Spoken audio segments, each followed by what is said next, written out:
반갑습니다. 우리 지난주에 너무 고생하셨고 또 이번 주도 너무 더웠잖아요. 비도 오고 너무 고생하셨는데 서로에게 격려의 박수를 이렇게 올려요. 그래서 오늘 이제 서로 이제 격려한 것처럼 오늘 이제 격려를 해야 되는데 뭘 격려해야 되냐?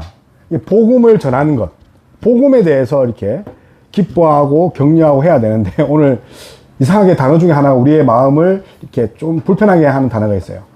아이스 크로스라는 그 헬라어로 부끄럽다. 복음이 부끄럽다는 거죠. 여러분은 언제 부끄럽습니까? 저는 뭐 어렸을 때 부모님하고 가는데 너무 부끄럽더라고요. 그리고 뭘 해도 자신감이 많이 없었어요. 왜 그러냐면 자존감도 많이 낮았기 때문에. 근데 오늘은 실제로 뭔가 부끄럽다고 합니다. 여러분은 언제 부끄럽습니까? 아마 남과 비교해서 좀 낮아지는 것처럼 보이니까. 제가 만약에 이제 결혼식장에 그냥 청바지와 그냥 흰 티셔츠를 입고 갔다면 어떻겠습니까? 엄청 부끄럽겠죠.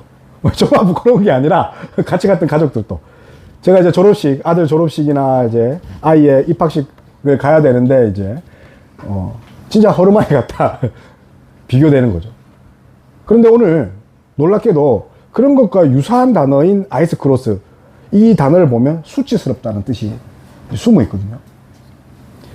그런데 이제 성도들이, 그리스도인들이 복음이 수치스럽대요. 모욕을 느꼈다. 너는 나에게 모욕감을 줬어 하는 것처럼. 왜 이런 일이 일어났냐면 실제로 복음을 부끄러운 자가 있었기 때문에 사도 바울이 야, 너 부끄러운 자에게 정말 양심에 뜨끔하기 위해서 부끄러운 자에게 하는 말입니다. 그래서 오늘 제목은 복음을 부끄러워하지 하지 않는 이유 두 가지입니다. 근데 그도 그럴 것이 사실 우리 사는 사회와 이때 로마 사회가 좀 비슷합니다. 당시에 그 엄청난 철학 양대 산맥이 있습니다. 이 양대 산맥 때문에 그 예수님의 이 복음은 정말 하찮은 것. 이제 어떻게 보면 갓 태어난 철학과도 같은 그런 게 이제 복음이고. 왜냐하면 당시의 철학, 이 사도행전 17장 16절 18절에는 당시의 풍조가 어땠는지 정확하게 이제 기록하고 있습니다. 사도행전 17장 16절에 18장 보면 제가 읽어드릴게요. 바울이 아덴에서 그들을 기다리다가 그 성에 우상이 가득한 것을 보고 마음에 격분하여. 사도 바울이 전도하러 갔는데 그곳에 신전이 엄청나게 많았대요. 그뿐만 아니라 18절에 뭐가 있냐면 어떤 에피크로스와 스토아 철학자들도 바울과 쟁론할세 어떤 사람은 이르되 이 말장이가 무슨 말을 하고자 하느냐 하고. 그래서 에피크로스, 스토아 철학이 엄청나게 유행하고 있었답니다. 근데 갑자기 그리스도인들이 예수 그리스도는 주시다. 살아계신 하나님 아들이다. 얼마나 부끄럽겠습니까? 그러니 그들이 말을 꺼낼 수가 없는 거죠. 반면에 복음을 전하면서 죽어가는 사람도 있기 때문에 쉽게 말을 꺼낼 수 없는 그런 상황에서 지금 사도 바울은 야, 부끄러워하지 마라. 너희가 생각하는 그 부끄러운 건 왜 부끄러워하느냐? 복음을 제대로 알지 못했기 때문에. 복음만 제대로 하면 그거 절대로 부끄러운 거 아니야. 그래서 그 유명한 16절 17절에 하나님의 능력과 하나님의 의가 있다. 그것만으로 충분하다. 그래서 많은 이제 종교 개혁자들이나 종교 신학자들이 사모하는 말 중에 하나가 오늘 16절 17절입니다. 그래서 혹시 복음이 부끄럽십니까? 복음을 제대로 하면 절대로 부끄럽지 않습니다. 저도 이제 초신생 때 저는 이제 나중에 이제 불신 가정에서 믿었잖아요.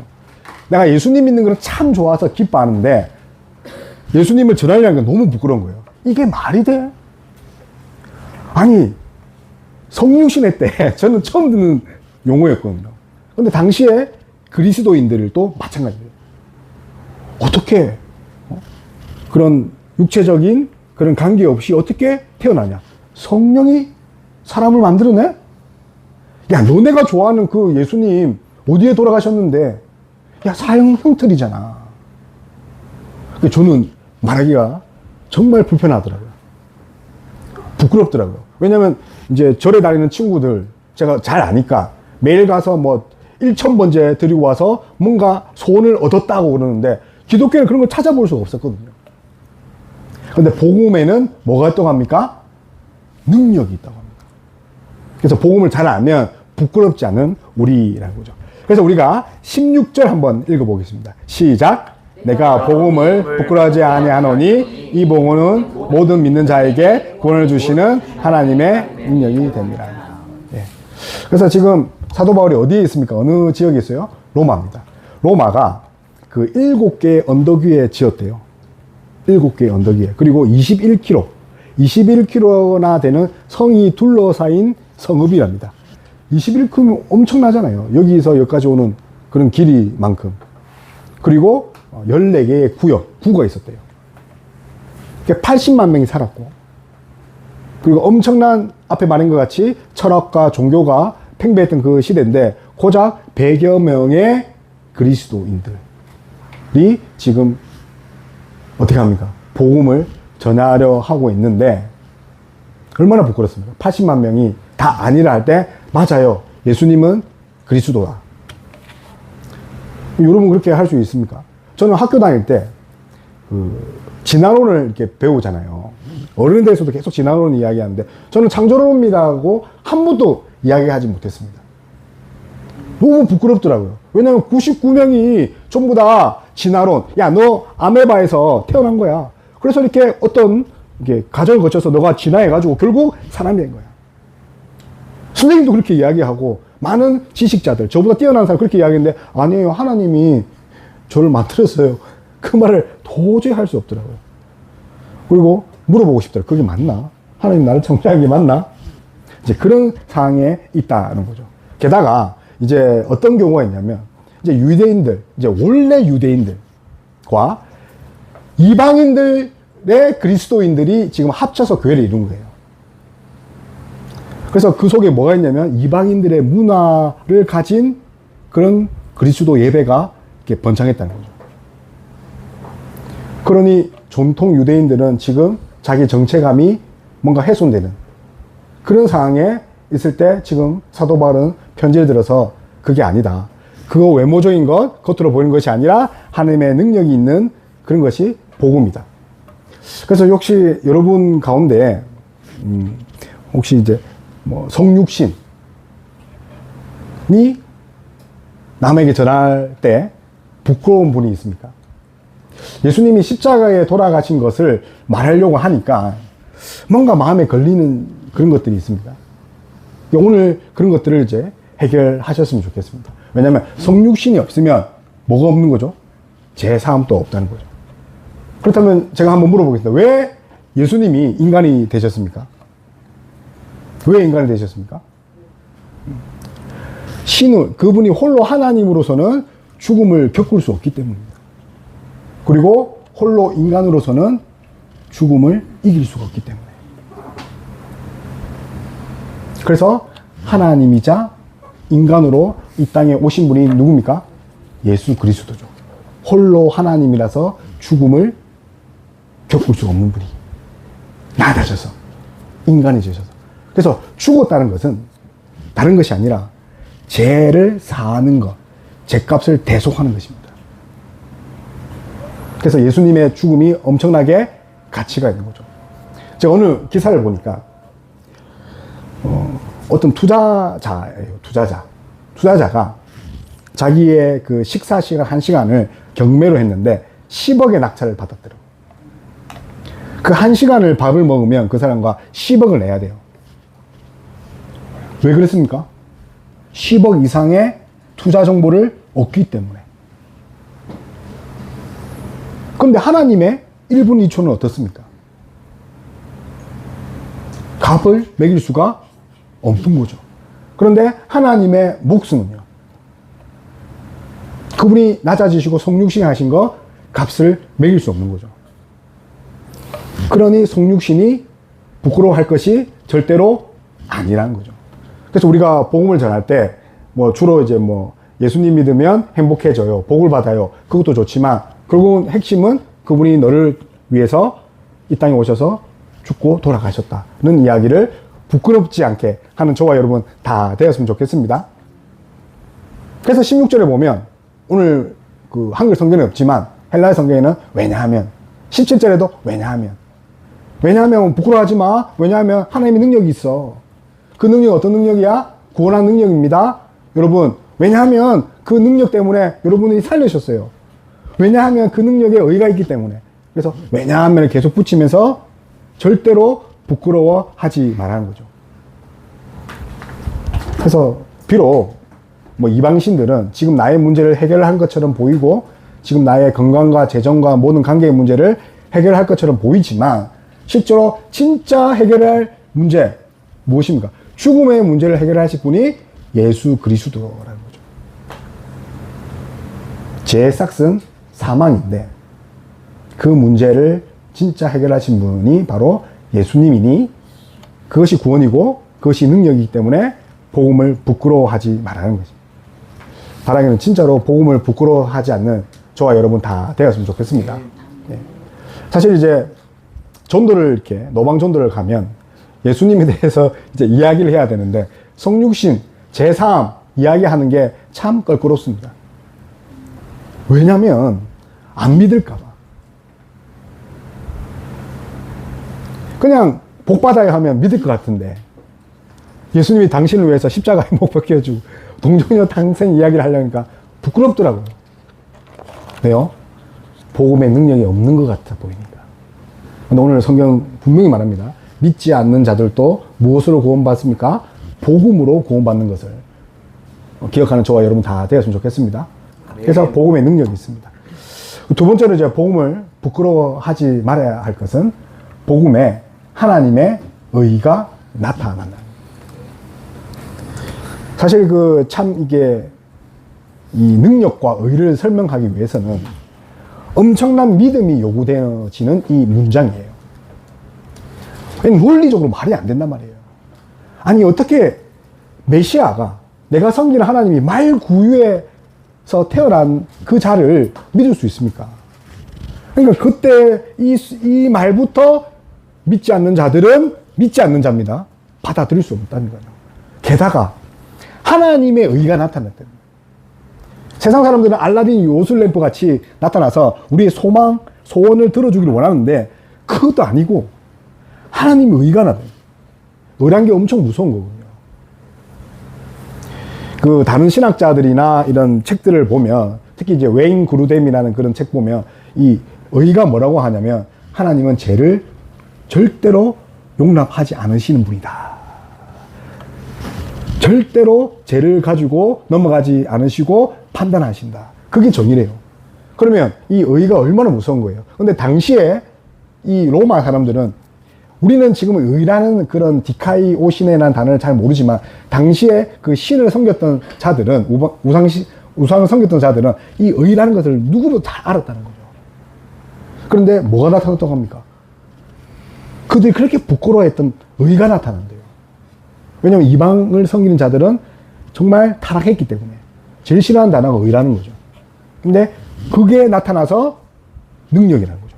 우리 한번 17장 한번 17절 읽어보겠습니다. 시작. 하나님의 의가 나타나서 믿음으로 믿음에 이르게 하시니 기록된 바 오직 의는 믿음으로 말미암아 살리라 한 것 같으니라. 네, 아멘.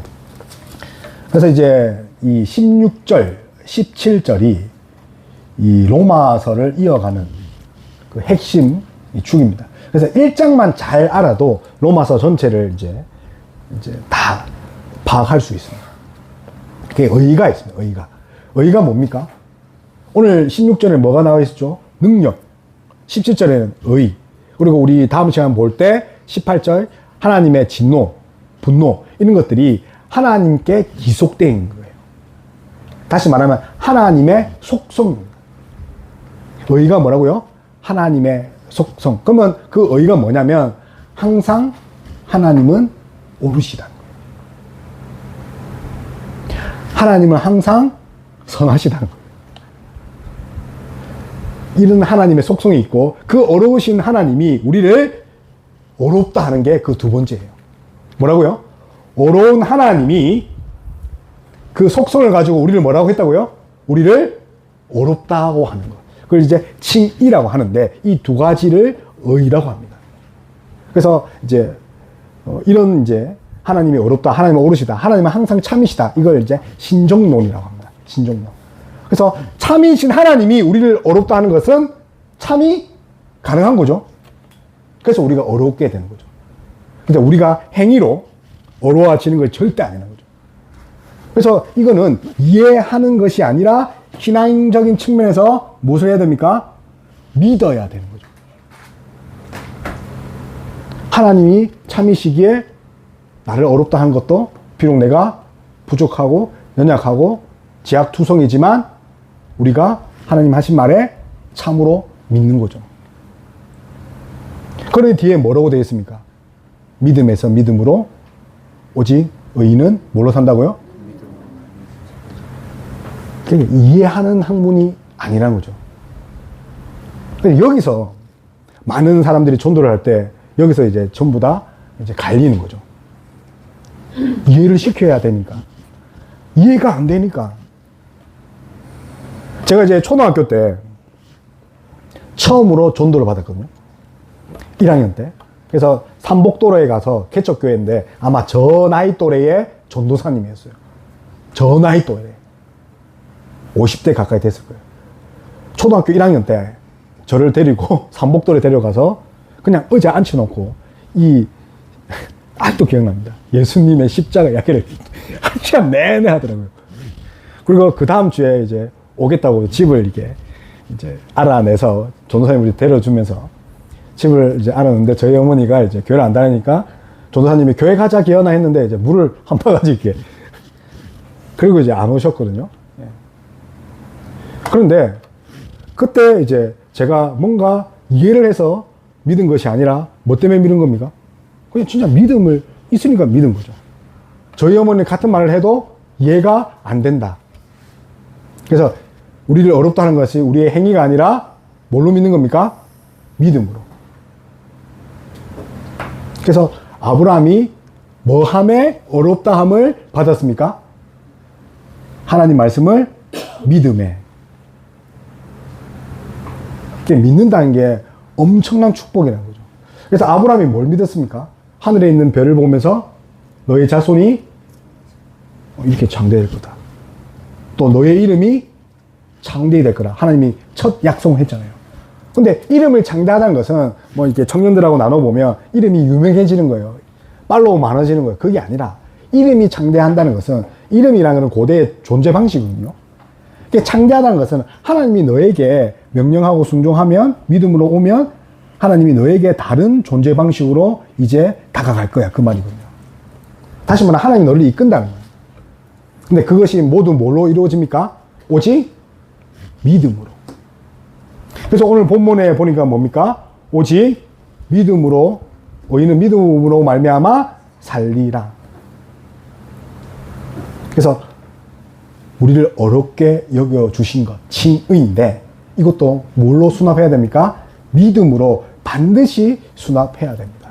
왜냐하면 우리의 것이 아니라 하나님의 것을 우리 것 삼아 주셨기 때문에. 그래서 우리는 절대로 어려운 존재가 아니라는 게 여기에 담겨져 있는 거죠. 그래서 박기현이가 열심히 예배드려서 찬양을 해서 어렵게 되는 거는 그거는 이제 한계가 있는 거죠. 근데 하나님 의는 절대적이기 때문에 그것을 우리가 받아야 됩니다. 그래서 이 오늘 복음에는 하나님 의가 나타나는 것은 무슨 말이냐면 이 복음을 영접하면 그 믿음으로 말미암아 그 어떤 사람도 어렵게 된다는 거죠. 그러면 이제 이런 말을 이제 합니다. 실제로 내가 어려워서 그거 어떠다 씁니까? 그거 어떠다 쓰겠습니까? 어려우면 하나님의 관계가 다시 회복되어지는 거죠. 그래서 영어의 righteousness, 이 정의라는 거는 다분히 하나님의 관계적인 측면을 가지고 있습니다. 그뿐만 아니라 히브리적 사고에 보면 이 의라는 것은 내가 가진 빚을 다 탕감해서 그 주인과 그 빚진 자와 다시 관계가 회복되는 것이 히브리적 사고입니다. 그들은 빚진 것이 없을 때 바른 관계 가지고 있다는 거죠. 그러면 이 빚을 누가 탕감해 주었습니까? 하나님이 예수 그리스도를 통해서.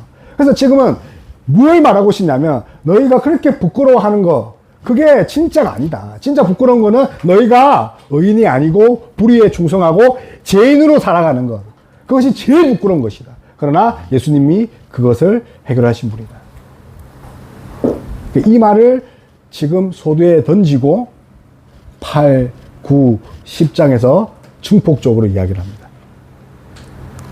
그리고 이제 10장 이후로는 이 실전편의 이야기거든요. 그래서 우리가 어렵다는 거 믿음으로 수답하는 저와 여러분 다 되었으면 좋겠습니다. 아멘. 그래서 하나님의 어려움을 우리에게 주셨다. 근데 이제 그래서 우리가 뭐가 있냐면 믿음으로 말미암아 그 앞에 믿음으로 믿음에 있죠. 우리 동그라미 접시다. 사실은 우리가 이제 뭐 하박국 말씀처럼 의인은 오직 믿음으로 사니라 그 말씀도 중요하지만 제가 볼 때는 믿음으로 믿음에 엄청나게 좋습니다. 믿음에서 믿음. 근데 여기에 해석들이 엄청 많거든요. 그래서 어떤 해석이 있냐면 믿음에서 시작해서 믿음으로 마쳐야 된다는 것이 가지고 있답니다. 그래서 믿음으로 산다는 게 뭐라고요? From A to B. 그러니까 믿음에서 face to face. 믿음에서 믿음으로 끝나는 게 의인이다. 또 이런 게 있습니다. 믿음에서 믿음으로. 계속 믿음에서 믿음으로 매일같이 하나님께 나아가서 더 많이 하나님을 의지하는 것. 이것이 이제 의인이라는 거죠. 단순히 믿음을 가진 게 아니라 그 믿음을 매일같이 행하는 자가 의인이라는 거죠. 그래서 이 의라는 것은 하나님의 오르심, 하나님은 항상 선하시다. God is good all the time. 하나님은 선하시고 좋으시다. 이것을 결국은 하나님과의 관계가 성립될 때 고백할 수 있는 거죠.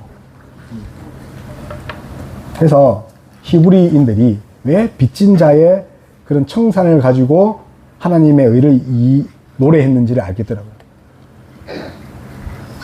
그래서 진짜 하나님을 의지하고 믿음으로 사는 의인은 오늘보다 내일 더 하나님을 의지하는 그런 자임을 믿는 저와 여러분 다 되었으면 좋겠습니다. 네. 그래서 믿음으로 사는 거죠. 그래서 참 힘들죠. 연단이 필요하고.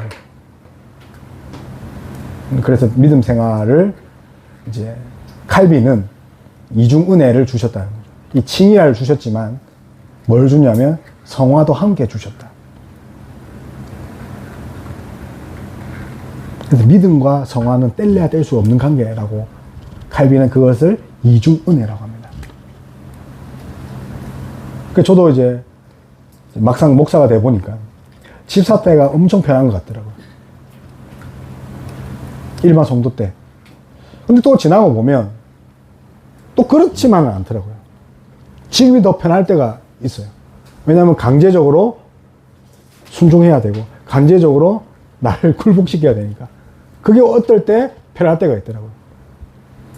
저도 뭐 사람이라 이게 다림 이렇게 뭡니까 저울질하고 할 때 그런 이제 고민 하잖아요. 근데 막상 이제 목사가 돼보고 이제 사역자가 돼보니 그런 것에 대해서 또 자유할 수 있어서 편할 때도 있습니다. 그래서 어쨌든 뭐 성도든 뭐 사역자든 뭐가 있어야 됩니까? 믿음을 가지고 성화해 나가는 과정인 거죠. 저는 왜 나는 기도를 이렇게 많이 안 하는 목사일까? 다른 사람들은 그렇게 하루에 뭐 아침에 1시간, 점심에 1시간. 저는 그렇게 하려고 안 되더라고요. 잘라서 이렇게 뭐 30분, 30분 이렇게 되는데 어떻게 앉아서 3시간씩 저렇게 기도할까? 아, 너무 자존심 상하더라고요. 나는 왜 이거밖에 안 되지? 그런데 이제 로마서를 이제 16장까지 쭉 여러 번 읽고 공부하면서 아, 그게 중요한 게 아니더라고요. 아, 진짜로. 기도 뭐 1분 하나, 뭐 3시간 하나 뭔가 차이는 있겠지만 하나님이 그거 가지고 나를 어렵다 하는 게 아니라 이미 우리는 뭡니까? 어려운 거죠. 그래서 이 가슴에 구찌, 뭐 샤넬을 안 입어도 뭐 우리 요즘 베이직 하우스 있습니까? 베이직 하우스를 입어도 우리가 자랑스러운 거는 우리가 하나님으로 말미암아 하나님의 의를 우리 걸 주셔서 우리가 어려운 자 되었다는 거죠.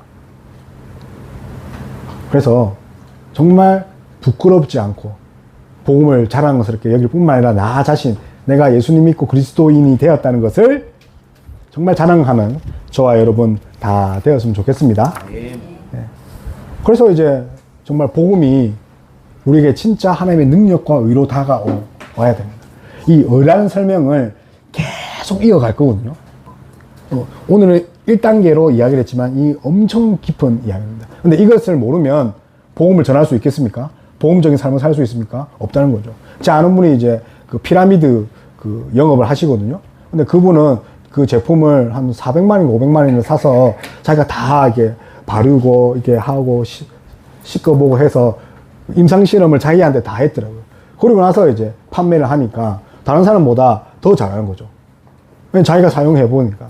마찬가지로 복음을 전할 때 내가 복음으로 변화되어지고 성화되어지고 인격적으로 만나서 그렇게 전할 수 있는 거죠. 하물며 그 피라미드 제품보다 복음이 못하겠습니까? 그렇지 않다는 거죠. 복음의 능력인 거죠. 진짜 능력이다는 거죠. 제가 뭐 다이소에 있는 1,000원짜리 제품들을 내일 새벽 4시에 오면 드릴게요 하면 여러분 오겠습니까? 안 오잖아요. 근데 제가 이제 정말 가치 있는 것, 이거 만병통치약이에요. 이거 먹으면 모든 병 한 번에 올킬 할 수 있습니다.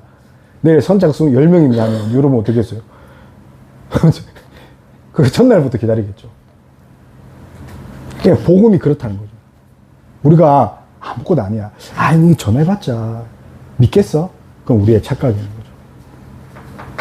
복음에는 그런 만병통치약보다 더 큰 능력과 의가 있다는 기억하는 저와 여러분 다 되었으면 좋겠습니다.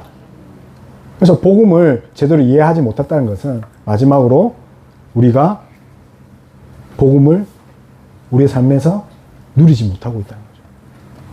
죄에서 자유함을 못 얻었다는 거죠. 바닥에는 이 로마서 16장 우리 강의하며 나갈 때 정말 복음을 진정으로 누리는 저와 여러분 다 되었으면 좋겠습니다. 이 시간 이제 말씀을 놓고 이제 기도했으면 좋겠습니다. 복음에는 하나님의 능력이 있다. 근데 저는 이제 집사 때 그 능력이 뭐 병 낫고 귀신 쫓아내는 그런 능력이 알았어요. 그렇게 또 설교도 많이 들었고. 근데 그게 아니더라고요. 하나님의 의를 내가 삼아 주신 거예요. 저는 성육신이요, 진짜 신한 줄 알았어요. 집사 때도 믿고 싶어서 이 부분은 안 되더라고요. 그런데 성경을 읽고 내려가고 믿음이 생기니까 성육신만큼 은혜로운 게 없더라고요. 그분이 하나님이신데 그 하나님으로서는 죽음을 겪을 수가 없으니까 인간이 되셨잖아요. 우리가 그런 존재입니다. 워런 버핏의 그런 1시간 10억짜리보다 더 귀한 복음을 가진 자입니다. 근데 그 복음을 진정으로 누릴 수 있는 우리가 될 수 있도록. 누렸다는 것은 또 물어볼 수 있죠. 그럼 누리는 게 뭡니까? 어려운 자는 거룩하게 사는 거죠. 죄와 싸워 이기는 자고. 결국은 사도 바울이 이제 14장 넘어가면 그리스도인들의 거룩에 대해서 본격적으로 마무리합니다. 이야기하고. 여러분, 거룩한 내가 될 수 있도록. 어제보다 오늘 더 거룩한 우리가 될 수 있도록. 그래서 우리 곧 신랑 되신 예수 그리스도 맞이하는 그런 날이 옵니다. 그때 정말 예수님 저 깨끗했어요. 이 땅에서 나의 영과 몸을 더럽히지 않고 예수님을 바라본 존재라고 이야기할 수 있고 담대히 이렇게 예수님께 무릎 꿇을 수 있는 우리가 될 수 있도록 복음의 능력으로 살아가는 우리가 될 수 있도록 이 시간 기도하며 나아가겠습니다. 하나님, 그렇습니다. 하나님, 우리가 말로 이제 복음을 믿는다 하였지만 하나님, 정말 천지를 창조하신 그 하나님, 그 말조차